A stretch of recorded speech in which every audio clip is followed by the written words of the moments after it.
Hi, I'm Matea Suzara. I have the Southeast Asian region. Um, the thing that I found most fun about the project was being able to take my family knowledge about the region and incorporate it into my research. Um, I my father is from the Philippines. He immigrated here in the 80s, and so my whole life he's told me about um, you know, the civil unrest that was happening when he immigrated here, dealing with communism, and he's taught me a lot about other Southeast Asian countries as well. Um, the thing that I found most difficult was probably trying to find what was so called missing from the textbook. I think the textbook did a really great job of um, kind of incorporating everything into the subsections, a whole bunch of knowledge and research. One thing that I felt was lacking was information about um, the Southeast Asian kingdoms prior to European colonialism. I know that for me, a story I was very fond of growing up was about King Lapu-Lapu and the Battle of Mactan against Ferdinand Magellan when the Portuguese were settling in the Philippines.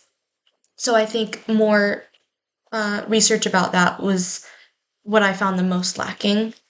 Um, Something I would do differently is probably um, finding more articles about each subsection of the region.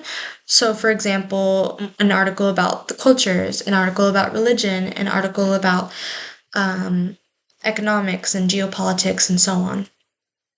Um, Takeaways from the academic articles. The first one from the first article, a takeaway I have is that I really appreciated how she um, talked about how standardized testing in the 21st century has really made it difficult for us as students to be able to think outside of the box. A lot of testing and final exams are usually multiple choice questions and not so much anymore of essay questions. And everything in our curriculum now is more, there's a one right answer. And um, I think projects like this are very important to expand on your thinking because not everybody thinks the same. People think at different rates and different levels. Some people think logically, some people think emotionally, some people think musically. Um, uh, so that was my takeaway from the first article. The second article, the takeaway I took from that was that defining a region is very difficult. Not just because the textbook defines regions as 13 different regions of the world.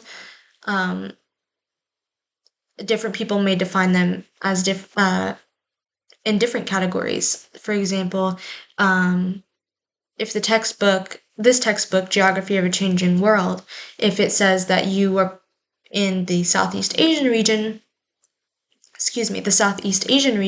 some people may identify themselves as a specific islander based on maybe familial family languages or ethnic ties. So defining a region is very difficult in that aspect. And then connections between learning and teaching. I think as students, it's very important for us to take what we've learned throughout a course and kind of prove that we have learned something and that we are capable and we are knowledgeable about what we've learned. And so I think projects like this are very important to be able to expand on our research capabilities and just overall increase and better our academic careers. So, thank you.